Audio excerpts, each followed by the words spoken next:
ariko imyumvire ikubwira ko watera imbere ari uko murumuna wawe umuhitanye, iryo terambere ntabwo ribaho. Bizasoza we yarazi ko yatera imbere mu maraso ya murumuna we, ahubwo bisoza akuyemo uruzerera atigeze gutekereza. Rero niyo mpamvu turi kubisangiza abanyarwanda, ariko twashatse guhera ruhande, duhere ruhande. Uyu munsi tugeze he? Twasohotse muri Edeni, ariko tubona ko umugambi w'Imana ukiri kuri twe, Edeni uradukurikirana. Ariko Imana ikomeje kudukurikirana muri Edeni, hanze ya Edeni. Rero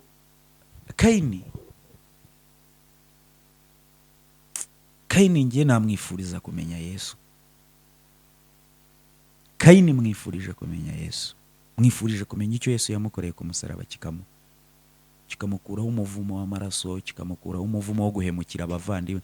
Umuntu wese uhemukira abavandimwe, erega umuntu ashaka kukwica mu buryo bumwe utanapfuye yemi, sibyo? Akakwicira amayira, akakwicira ibintu byose, akakwicira byose, akananiza ubuzima bwawe imyaka 7, 10, 20. Uwo ni Kayini. Iyo ni imyumvire ya Kayini. Guhemuka.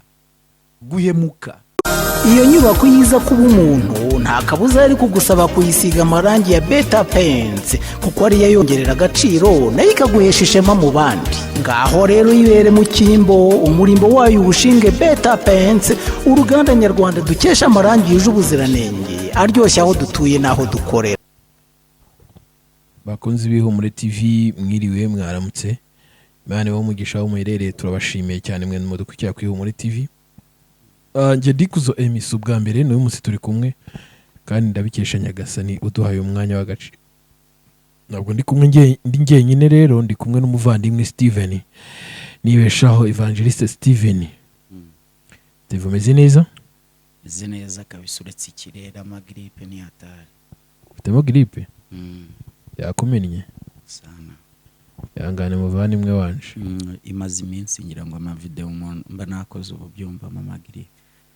Ufite gripe nyine ariko ntacyo. Reka dushimire abanye natwe ku Ihumure TV, na n'uyu munsi bakabemeye ko tubana, tukaba turi kumwe muri iki kiganiro. Tubasaba umugisha w'Imana, Imana wamugisha bakoze cyane.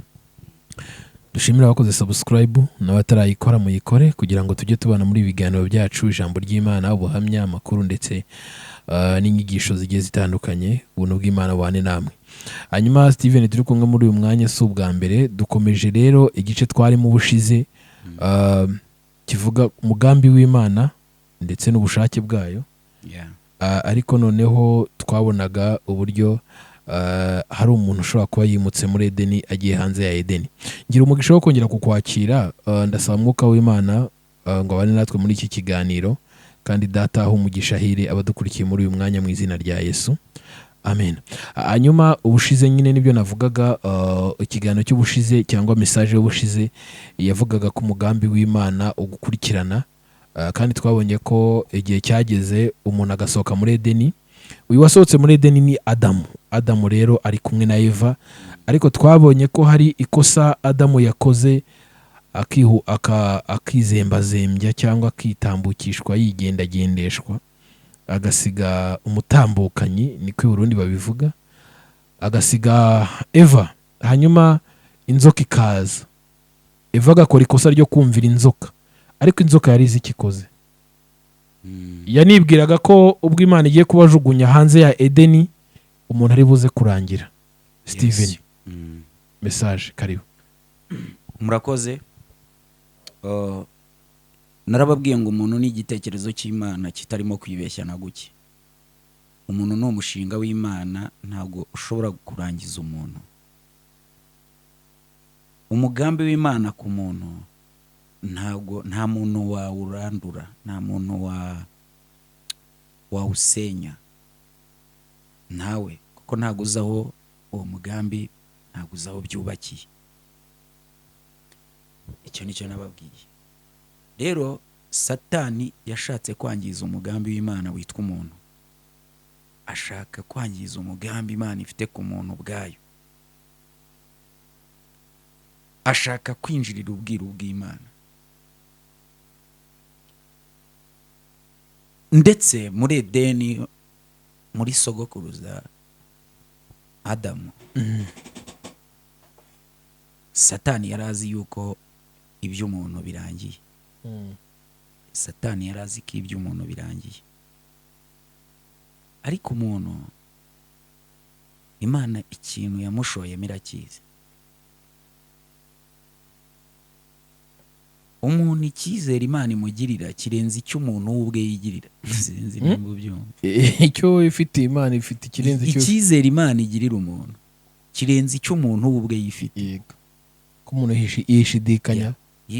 Nibyo nkubwira. Njye nanabibabwira abantu, nkababwira ati mwebwe mushidikanye ku rukundo mukunda Imana, ariko wowe ntuzigere ushidikanya ku rukundo Imana igukunda. Iyo iryo jambo turi kurivuga ntabwo umuntu aba yumva uburemere bw'iryo jambo. Reka ngerageze ndisubiremo numva.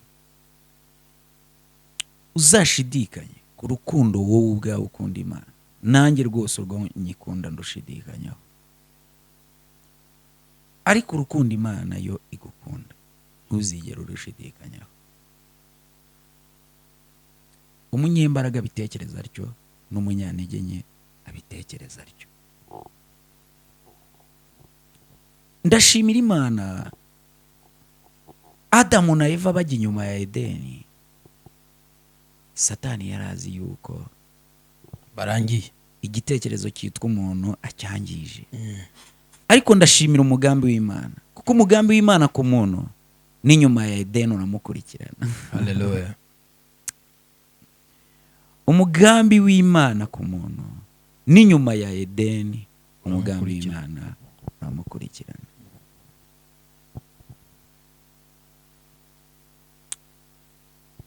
Hari igihe uba uri umuntu wakoreye Imana,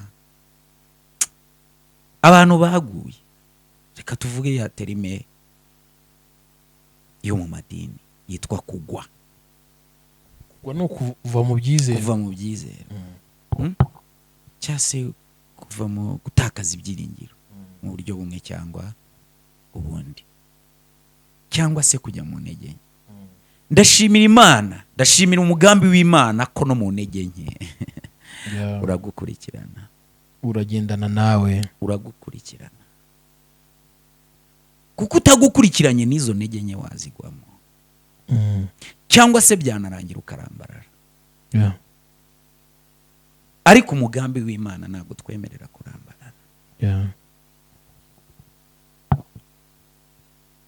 Umugambi w'Imana no kumusaza umuriho, niyo wasara umugambi w'Imana uri inyuma y'uwo musazi. ndakumva ko abanza akareka mu muhanda imodoka zikamugenda akabona kwambuka, ko yasaza ko kenge kavaye, ko atayoba ajya kuri perezidansi, ko atahasarira, ko yigira ku isoko, ko iyo ari masara yabona abasirikare atuza, n'imbundi ivuza, ko iyi imbundi ivuza kushana niko. Ariko ndibyo ndi kukubwira ngo umugambi w'Imana n'inyuma ya Edeni uragukurikirana. Icyo ni cyo abantu bakwiye kumva. Umuntu udukurikiye iryo jambo rimugireho imbaraga kandi aritekerezeho cyane. Umugambi w'Imana n'inyuma ya Edeni uragukurikirana.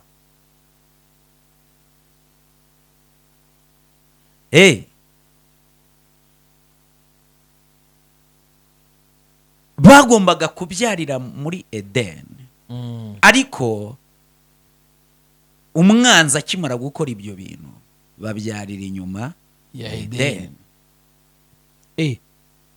Ako kantu tukwibuke neza, Adamu na Eva bagomba kubyarira muri Edeni.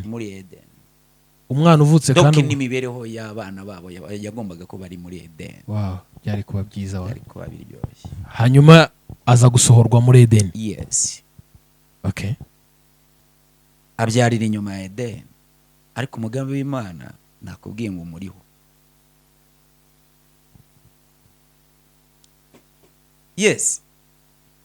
Baza kubyara, ariko reka mvuge ku kintu cyitwa Kayini na Abeli. Ni nabo babyaye ngira ngo. Tuzava kuri Kayini na Abeli tugera kuri Nowa ku bice 8 mu itangiriro. abantu bamaze kugwira. Yes, aho niho tuzajya. Ariko uyu munsi tuvuge kuri Kayini na Abeli. Kayini na Abeli ni character ebyiri zitandukanye, kandi zivuye mu ntanga imwe. imwe nziza indi ipfuye.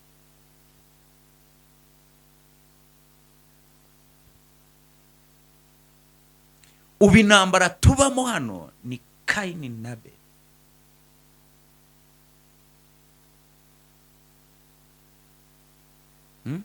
No, ni abarwanira icyiza n'abanyakibi bahanganye.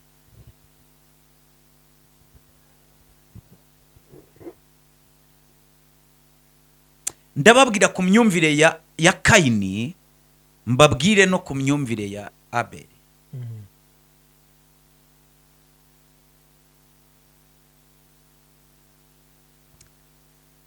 Kayini ni imyumvire yumva ko yatera imbere hari uwo yashyize hasi.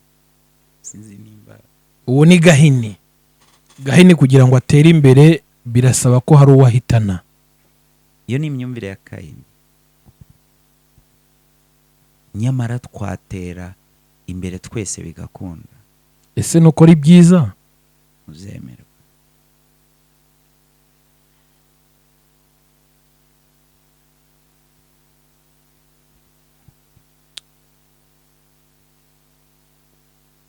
Kayini we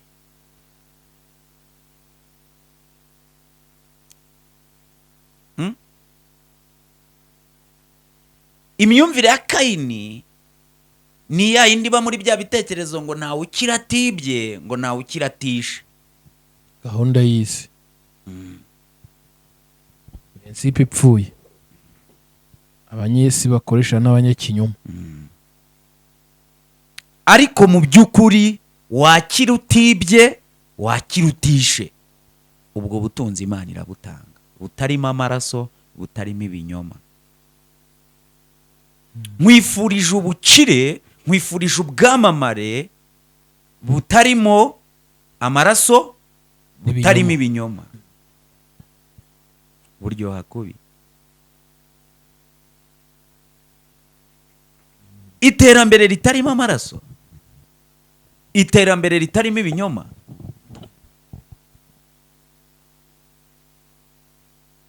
Kayini rero aba yumva ko yatera imbere mu maraso ya murumuna we. Mbibutse ko abanyarwanda tuva indimwe. Niyo twicanye cyangwa duhekanye, burya ni gahunda zo kwihekura no kwikora mu nda. Twese turi umwe. Tuva indimwe. Tuva indimwe, Abanyafurika tuva indimwe. Ariko imyumvire ikubwira ko watera imbere ari uko murumuna wawe umuhitanye. Iryo terambere ntago ribaho, bizasoza we yarazi ko yatera imbere mu maraso ya murumuna we, ahubwo bisoza akwiye mu ruzerera atigeze gutekereza. Niki kindi abantu bahitana bamena amaraso ya barumuna babo babaho ubuzima bw'uruzerero. Nubona umuntu uri mu buzima bw'uruzerera abundabunda mu bintu n'ibindi hakurya yihisha hageze. Ariko uvuze icyo ndibuka, uzi ko Gahini wasanga atarapfa akizerera, ko yavuze ngo azabika. Oya, yarapfuye, imyumvire ye ni itarapfa. Okay.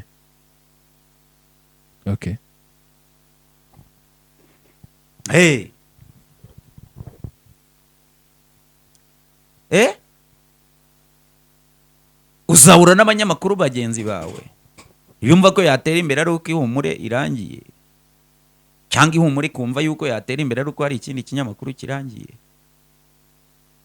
Iyo ni imyumvire ya Kayini. Ni imyumvire ya Kayini ko wumva yuko Steven nkubangamiye i Kigali, hejuru ukuntu iki gihugu ari Kigali koko kirimo n'umudendezo, ariko kumva yuko watera imbere ari uko umitanye. Icyo terambere rishobora kuzakuviramo uruzerero udatekereza. ushaka kuzaba igicamuke mu buryo uzi cyangwa utazi. None se urupfu rwa Beri rwunguye iki Kayini? Ndashaka kubabaza ikibazo gikomeye, namwe mudukurikiye mu nsubizi. Urupfu urupfu rwa Abeli rwunguye iki Kayini?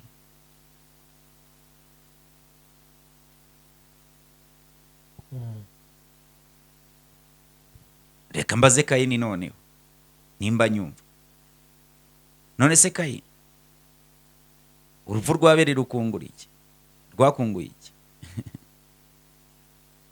kubigicamuke Ko ndeba ukuyemo uruzerero, ukuyemo ko umuntu wese uzajya ukubona ngo azajya atera amabuye. Imana ivuga kuri Kayini yamuvuzeho ibintu bikomeye cyane. Suba Imana ije ikakubaza ngo murumuna wawe Abeli ari he? wayishyura iki? Uzi ko aba bantu bazahura n'ikibazo gikomeye cyane. Imana izabibariza ikibazo gikomeye cyane. Kayi, murumuna wawe Abeli ari he? Ubu wambwira ba bantu wabashyize Kayini. Niyo ndi kubaza Kayini, ba bavandimwe be yabashyize.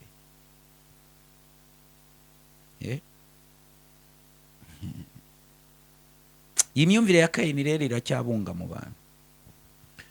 ariko abantu Barakijijwe nyine, hari icyo Yesu yabakoreye ku musaraba, ariko ntabwo baragishurirwa kibabohore, kibakureho n'iyo mivumo. Kuko icyo Yesu yabakoreye ku musaraba nicyo kibakuraho iyo mivumo. Kwihana bibaho, urumva? Ariko no guhishurirwa Yesu ntabwo hari imivumo itakuvaho utaramenya Yesu, utarayishurirwa. ariko ngira ngo umuvumo w'amaraso ntujya uva ku bantu.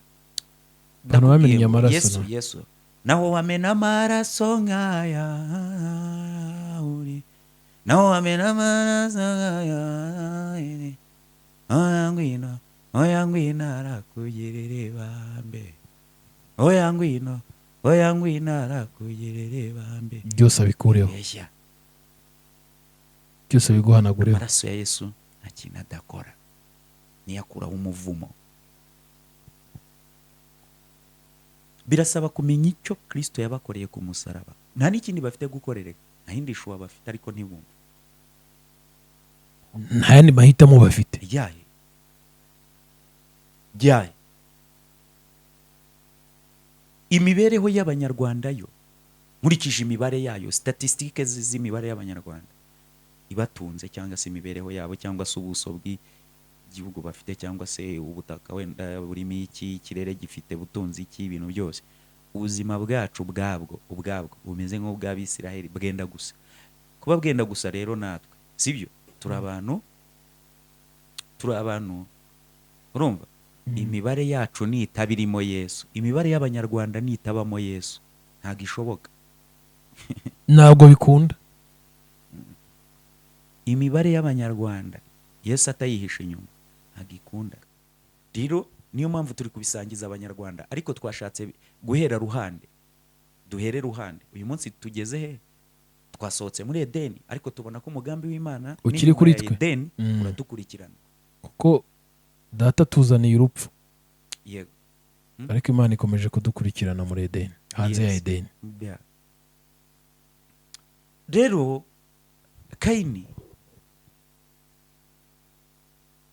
Kayini ngiye namwifuriza kumenya Yesu. Kayini mwifurije kumenya Yesu, mwifurije kumenya icyo Yesu yamukoreye ku musaraba, kikamukuraho umuvumo w'amaraso, kikamukuraho umuvumo wo guhemukira abavandimwe. Umuntu wese uhemukira abavandimwe, erega umuntu ashaka kukwica mu buryo bumwe utanapfuye yemi, sibyo? Akakwicira amayira, akakwicira ibintu byose, akakwicira byose, akananiza ubuzima bwawe imyaka 7, 10, 20. Uwo ni Kayini. Iyo ni imyumvire ya Kayini. Guhemuka.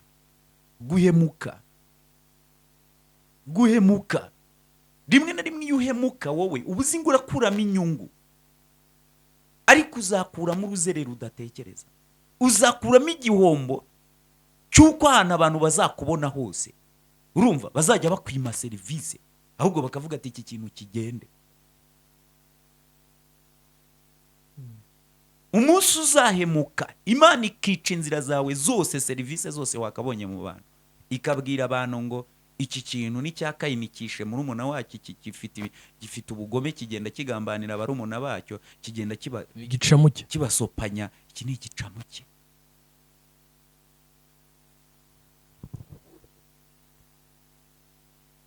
Abeli nawe nakubwira ngo urinde agatwe kawe, kuko Abeli wa mbere yari azi ko ari imikino, ariko ntugire ngo aba bapeti bari mu mikino bakwicayemo.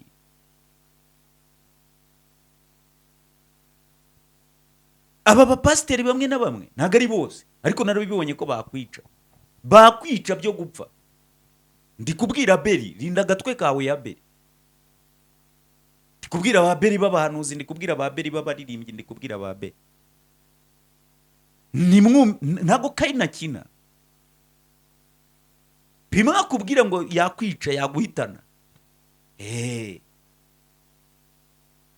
Yakwica mu buryo bumwe cyangwa ubundi, ukavaho cyangwa se akakwica uhagaze. Jewe nabwira Abeli kurinda agatwe ke, tamera nka Abeli wundi. Babeli ni abantu bakorera Imana, b'inyangamugayo, b'imfura, bibereye mu kuri gusa, batagira mu nyangire. Bo rero Babeli babazi yuko Kayini akina, bavuga ati se nk'ubu koko pasiteri koko yabikora pasiteri koko yamemukira bene aka kageni, yaguhemukira ko azaguhemukira, uzi ibikomere dufite hanze kandi akakurangiza. Abeli aba yumva ko abantu bose ari beza. Abeli abavuga ati mukuru wanjye se ubwo yanyica ati, bakuru bawe mwivuga butumwa bakwica,